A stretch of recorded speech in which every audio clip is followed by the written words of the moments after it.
It looked like a dog, you know.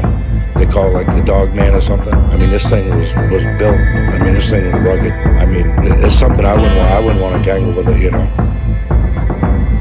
One night, I'm sitting there and I had a dead body in my bed. Yes, that's when I started hearing the doors opening and closing and then walking through the house. 4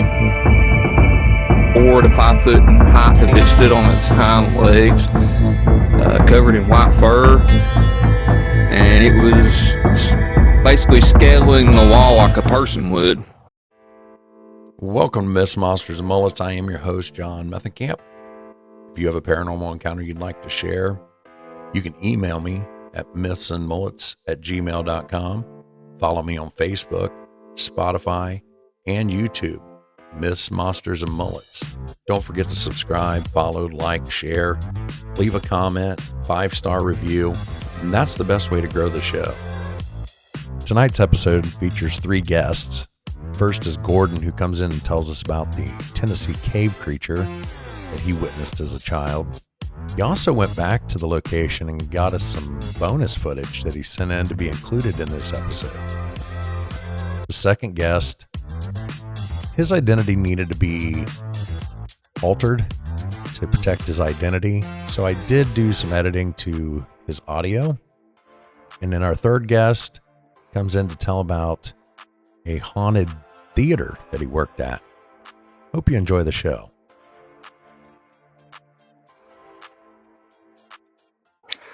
Little town called Kingsport, Tennessee, East Tennessee. Okay. What you got for us tonight?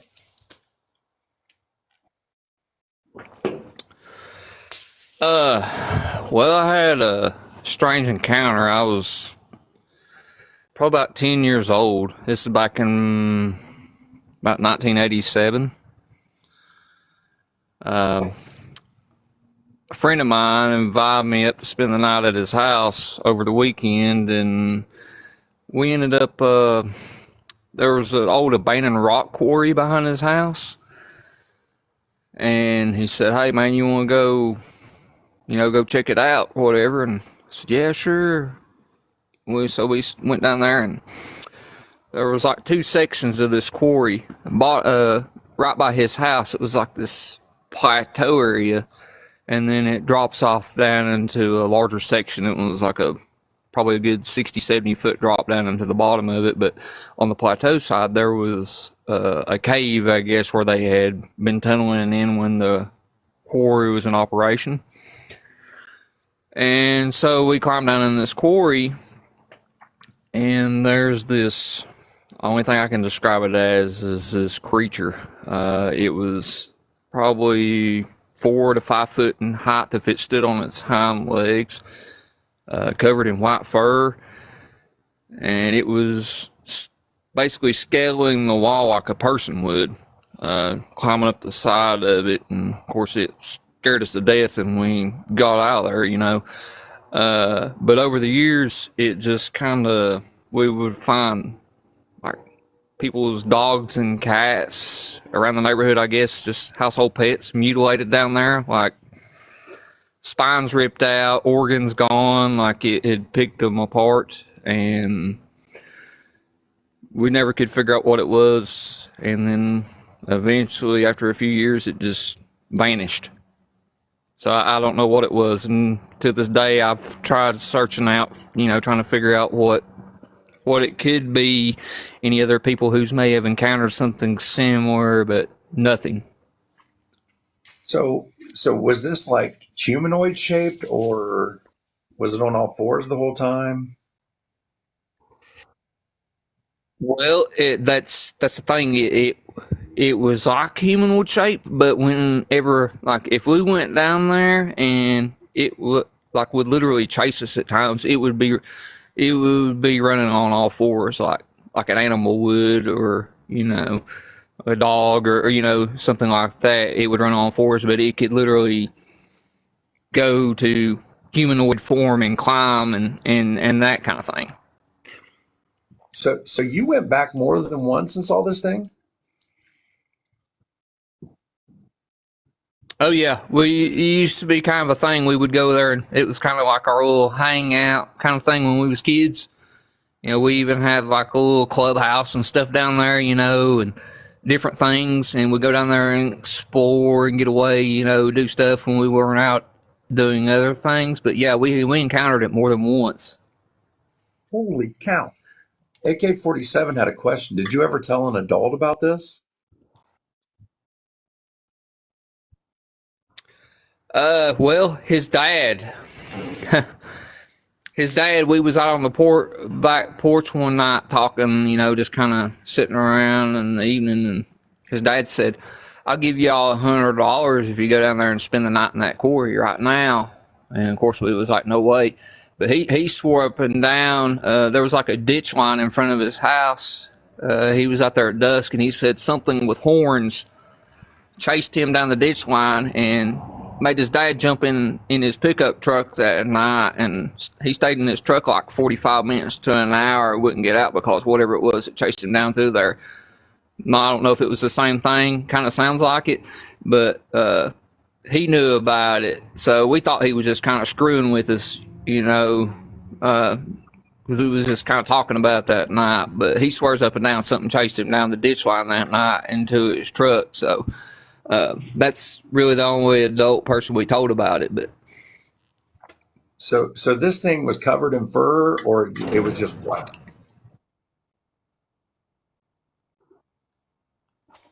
yeah, it was covered in fur. Like at the time when we first saw it, it had kind of snowed. There was like some remnants of snow still around, so it was almost like it was white in fur, but it was almost like the fur changed throughout the seasons to a brownish color, almost like it had a camouflaging mechanism to itself. Okay. But yes, it was covered in fur. If I can find anything about this thing in East Tennessee, you say it's about 4 feet tall. Yes. It was white when Yeah, you saw it. 4 to 5 foot tall, something like that. Yeah. Okay. But you Yes. saw it in other colors too. Do you think there were more than one? Yes. Oh, I don't think so, but I can't say for certain. oh wow. And it physically chased you too.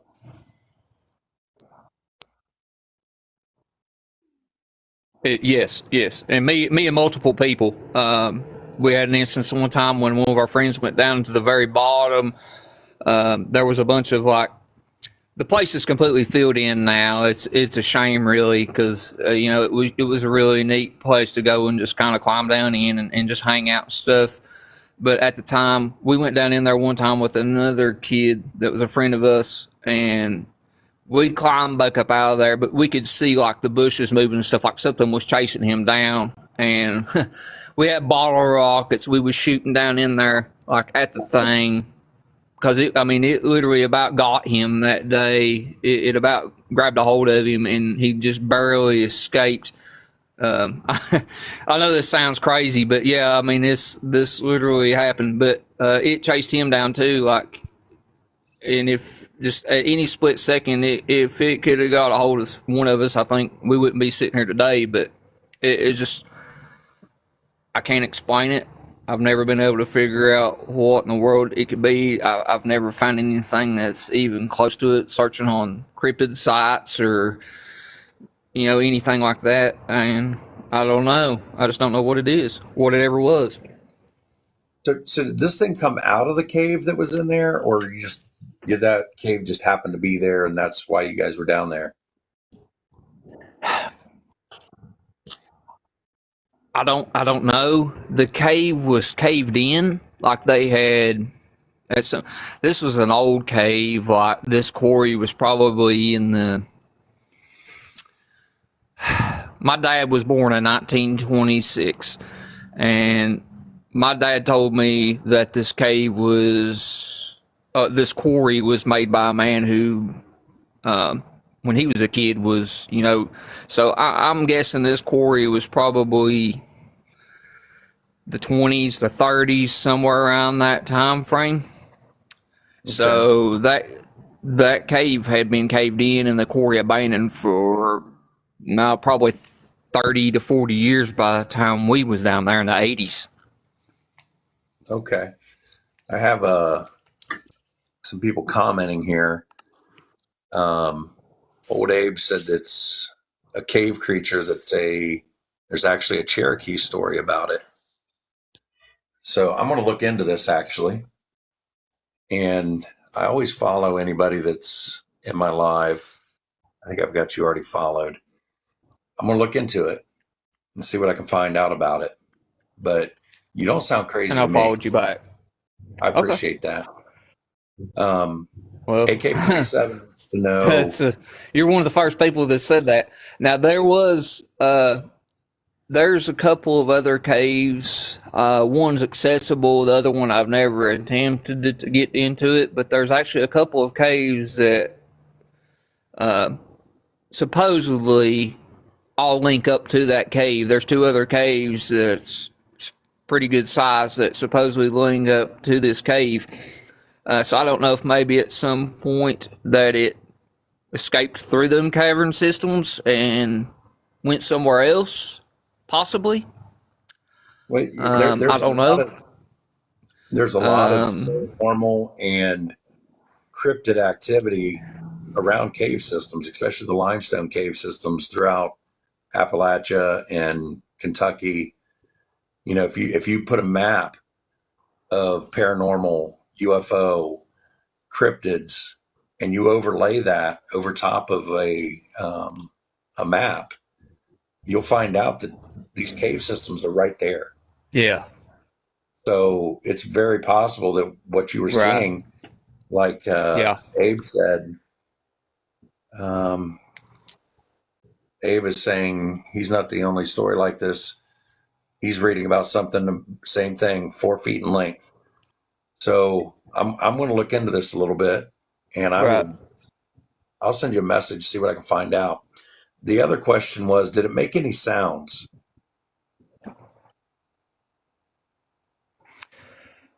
Not that I know of. Not that I can remember of any kind of sounds. It was pretty silent.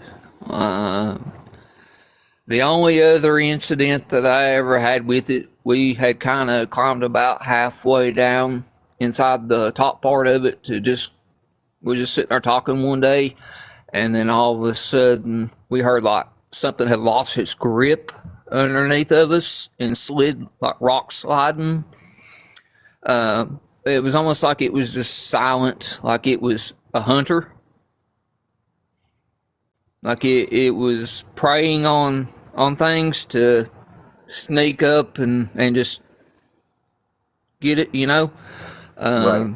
But no, I never heard any kind of growling or screeching or anything to that sorts. So as far for the most part, it was just completely silent. Honestly, I probably wouldn't have heard anything either because I would probably been screaming as I was running away.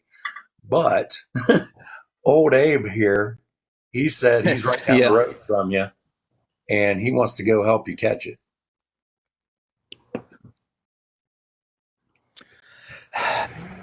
I would love to find that.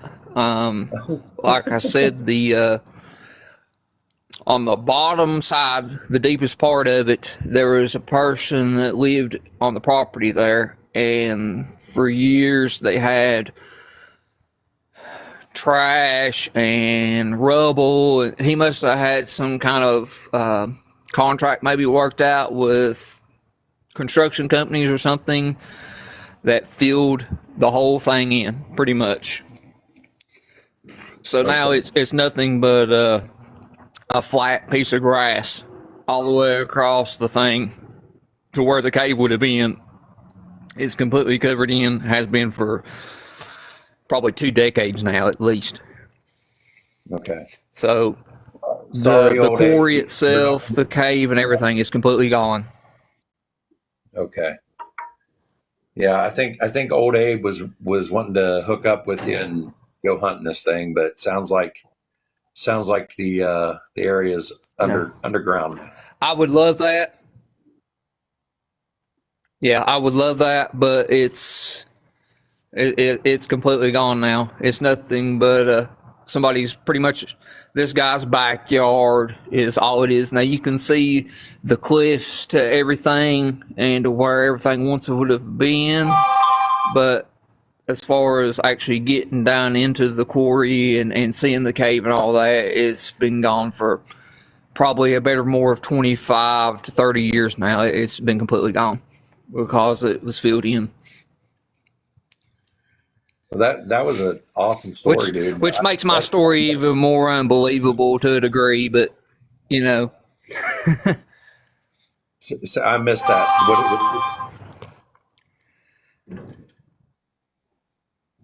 I said so, which makes my story even more unbelievable to a degree because it's completely gone now.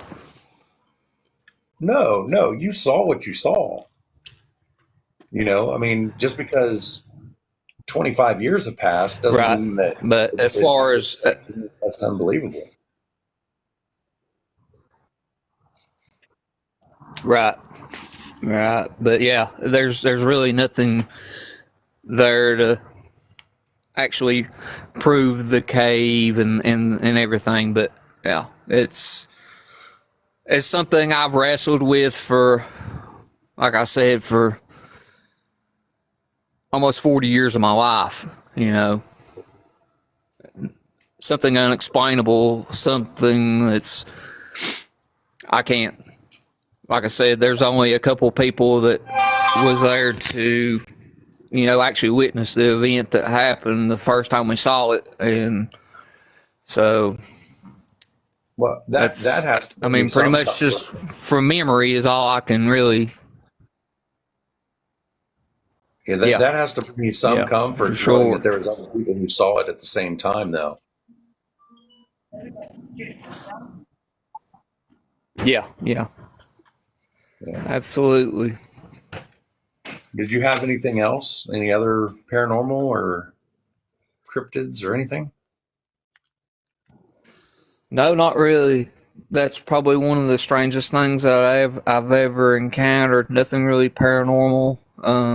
Just, you know, this one strange incident that we experienced for, you know, several years, maybe 4 or 5, 6 years, that we experienced, and then it just up and vanished. It just went away.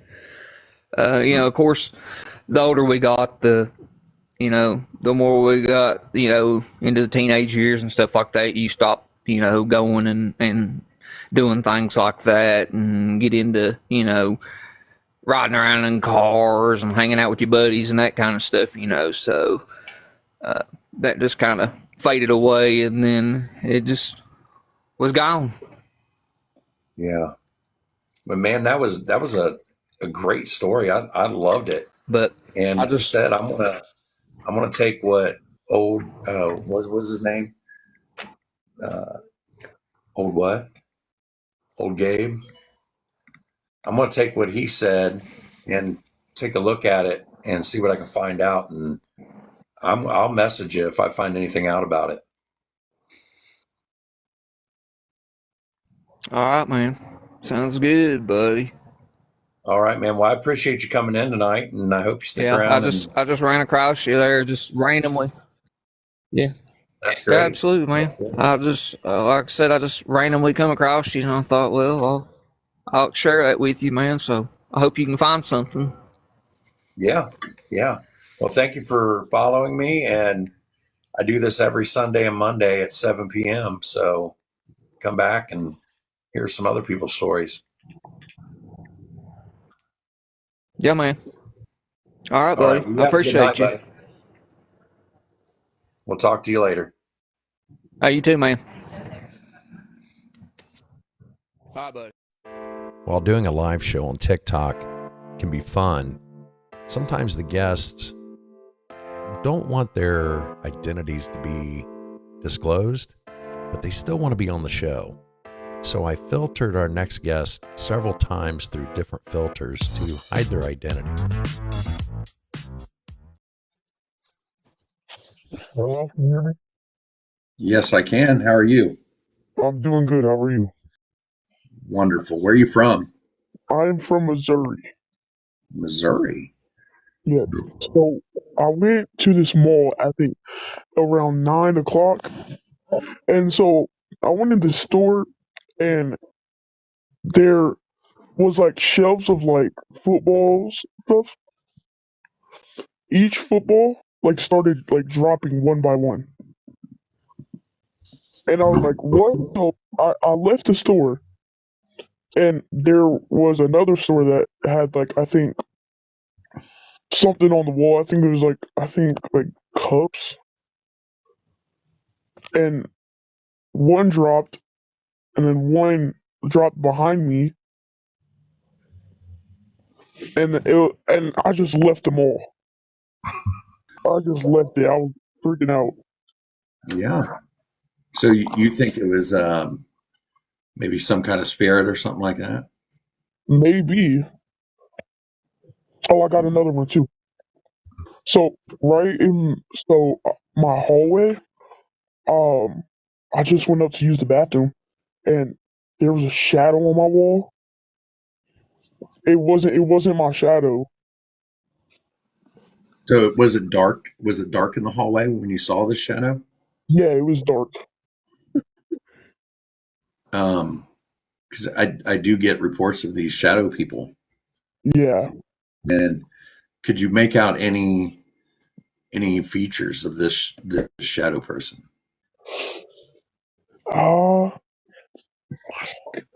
like maybe I don't really know. Maybe like what it looked like. Like like what was its shape? Did it look like a man? Did it look like a woman, or was it just a shadow? It looked like a skinny man. Yeah. Did it have a Yeah. hat? No. No. Okay. Um, was it moving or was it just the shadow on the wall? It was like like moving side to side. Like kind of swaying like this? Yeah, yeah. Huh. Um, you couldn't make out any features like did it have eyes or anything like that? Uh, it had like spiky hair. It looked like it had like a mohawk almost. That's interesting. And then it was like tall and stuff. How did okay, so how did you feel about it? Like did it cause you to have fear or were you just that's Um, yeah, that's weird. And every time when I'm like when I'm alone in my house that night, because like my parents gotta go to work, and so like I'm scared to go like to get like a cup of water just in case if something happens. did you try turning on the light and if you did the shadow stay there or did it disappear? It stayed there. With the light on it stayed there? Yeah, and I thought that was really weird too, because you know, really once you turn on the light, it like the shadow goes away. And finally, our last guest is Michael, and he comes in to talk about a theater in the town that I live in. And I'm still looking into the backstory to find out what caused these hauntings.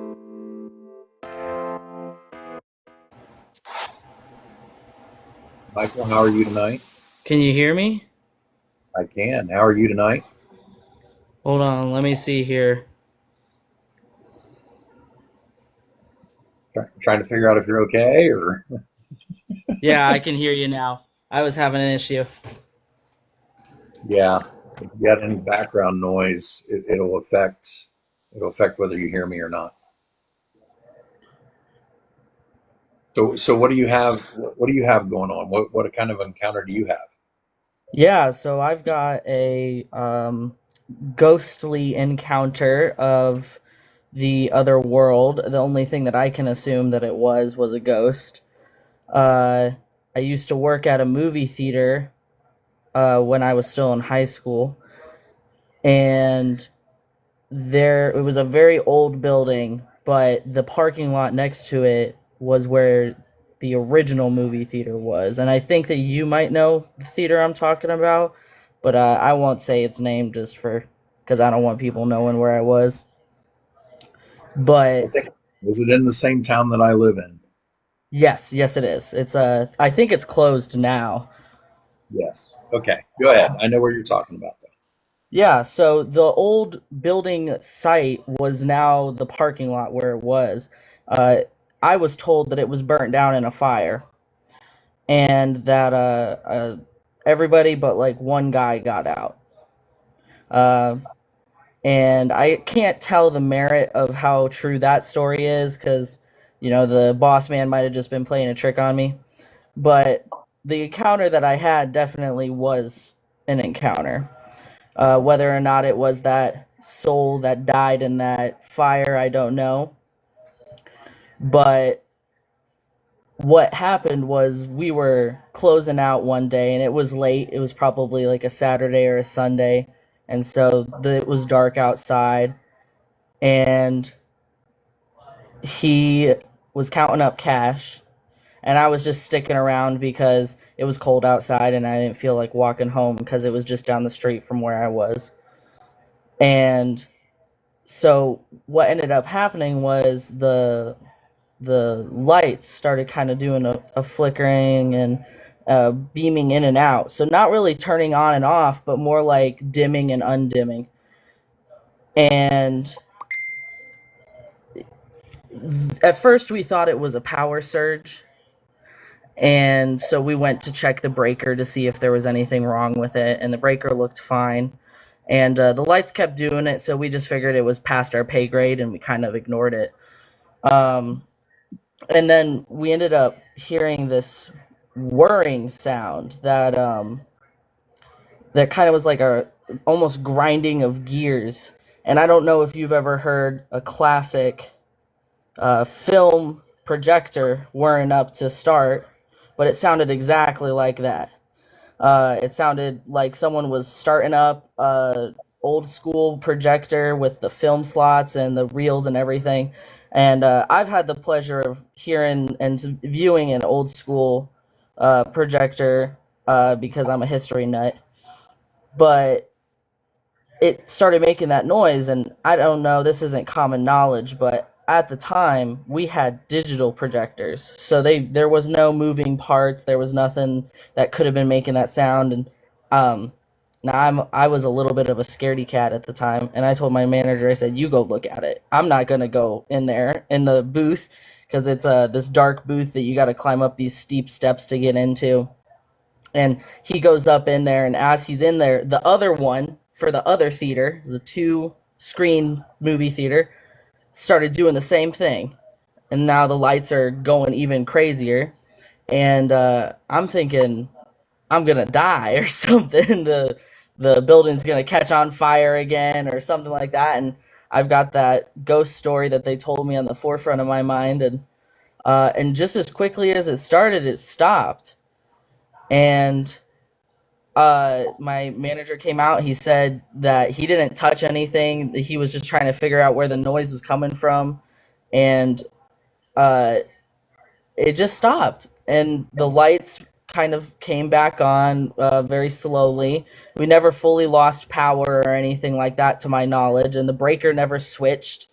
Um, and we just kind of went upon our day. And the next day that I came in, I noticed that there was duct tape on the breaker. Like someone had tried to keep it in an open position. So I'm wondering if it happened again and my other coworkers just didn't talk about it.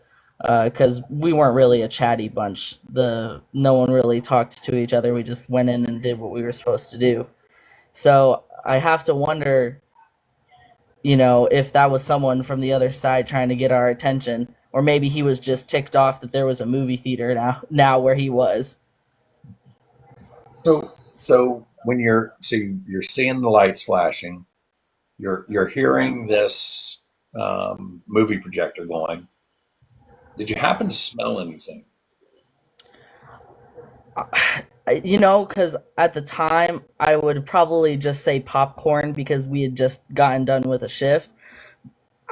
Outside of that, you know, I it's really hard because that scent's so strong that you Right, don't know if there's anything underneath that. So I can't say concretely that I did smell something other than popcorn.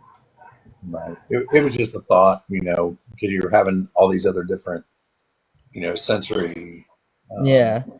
things going on. And sometimes people report smelling, like a sulfur smell or something like that. But you're right, popcorn would have covered all that up. So, Yeah, it's pretty strong. yeah. Wow, I like that one.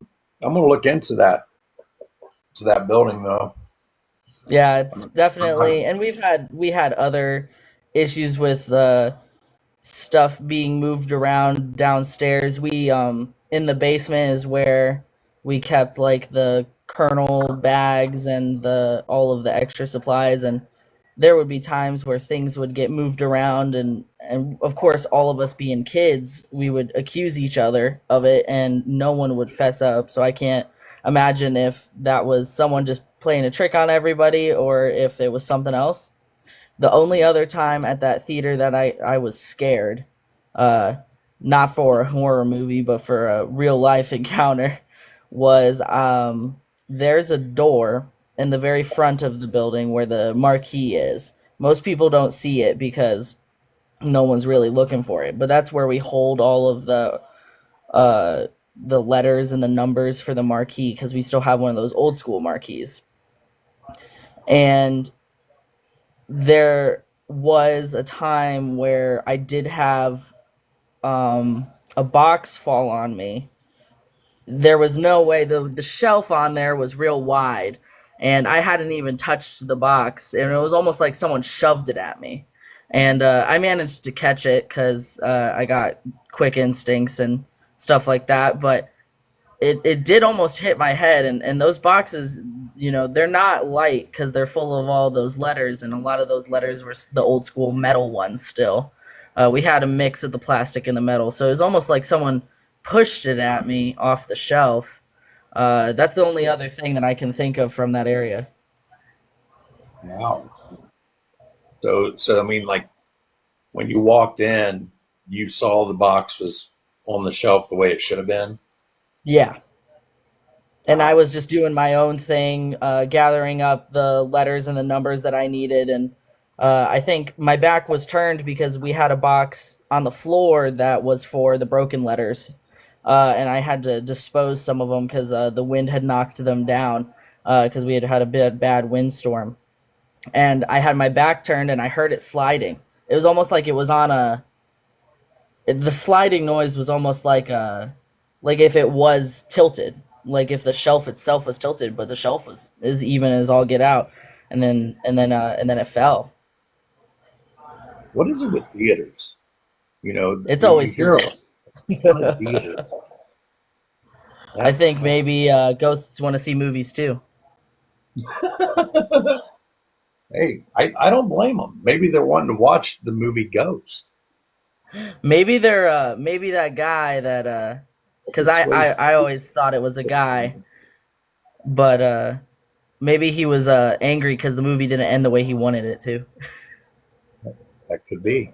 That could be. Did you have any other paranormal encounters?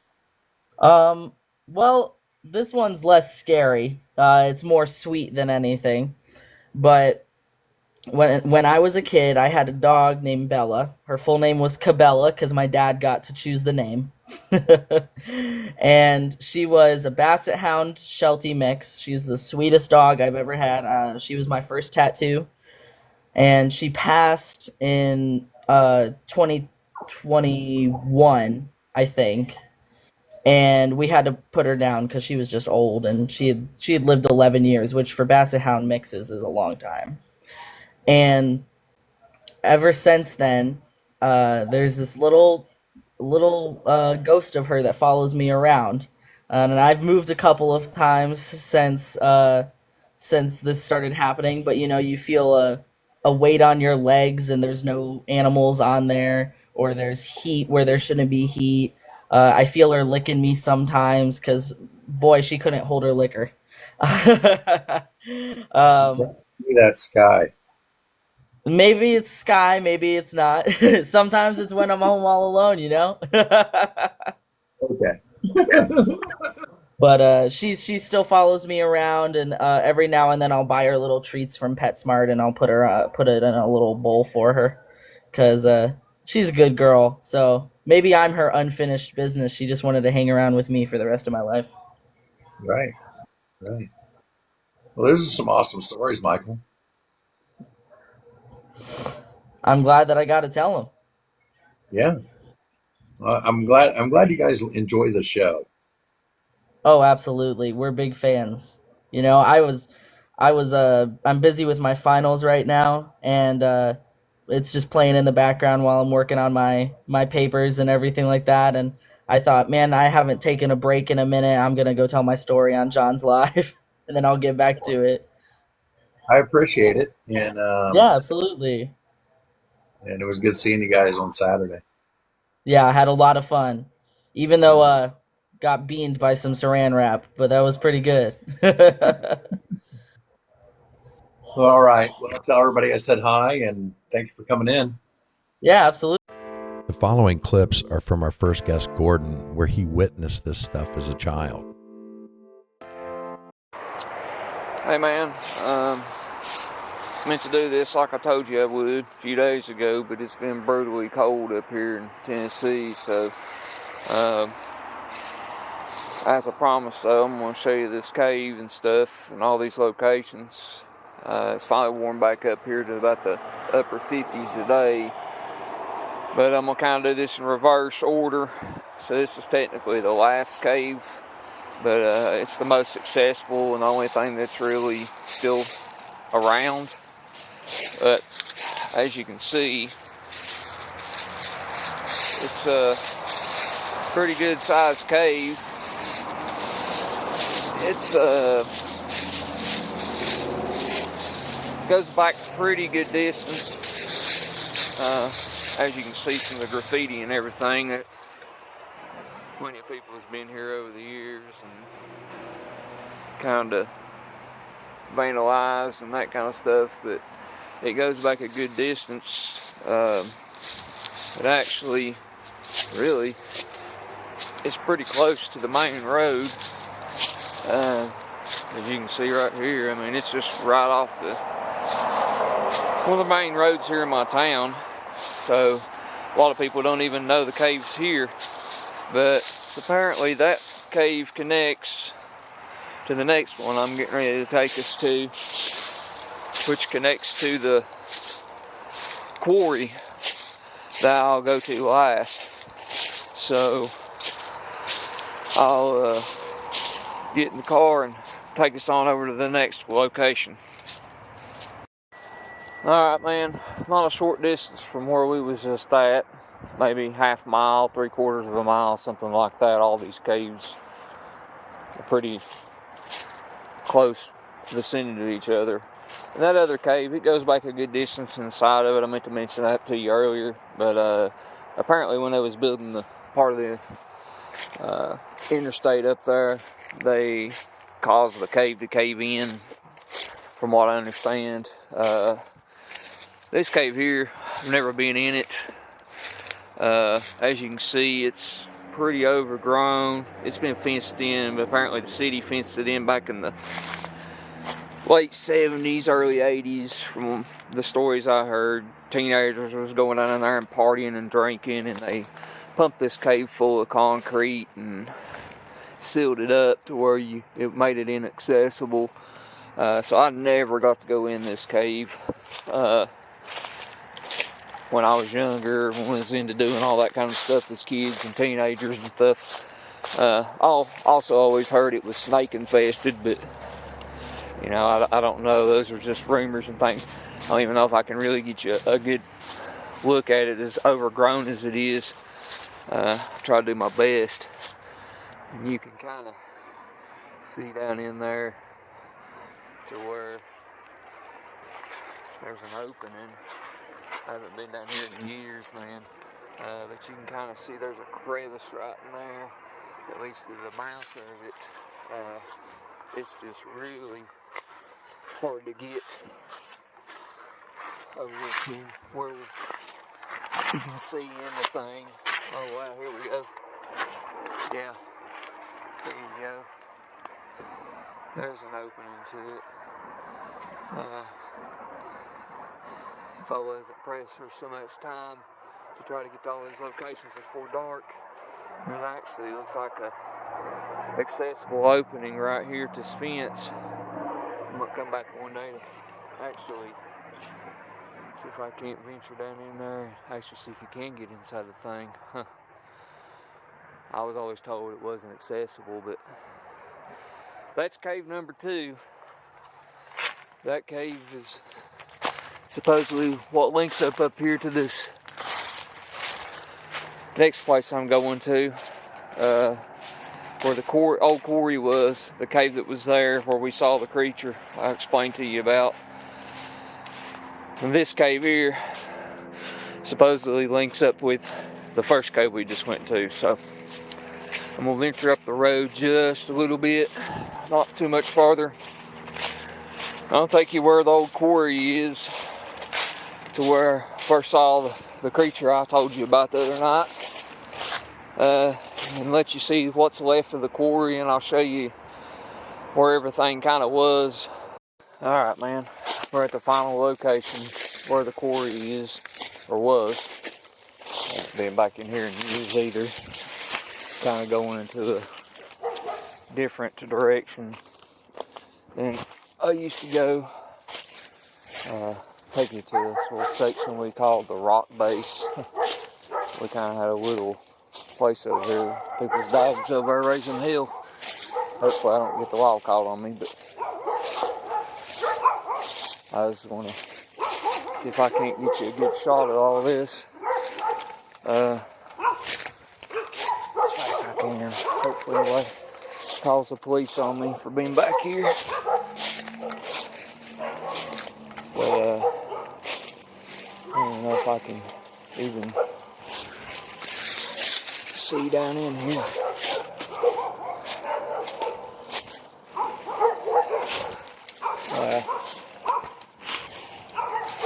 We used to climb down this little spot right here to where we would hang out down here, but as you can see, there's not much left of this place.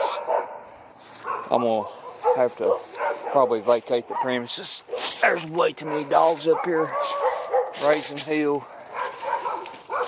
I'm afraid that someone's gonna call the police on me for being trespassing or something. But yeah, there was a, really wish I could show it to you. There used to be a big quarry right there, and that's where the thing was at. I'll see if I can't drive down on the next street over and show you a better video of it. And that's it for tonight. If you have a paranormal encounter you'd like to share, you can email me at mythsandmullets@gmail.com. I'd like to thank our guests Gordon, JJ, and Michael for being on the show. Have a good night, everybody.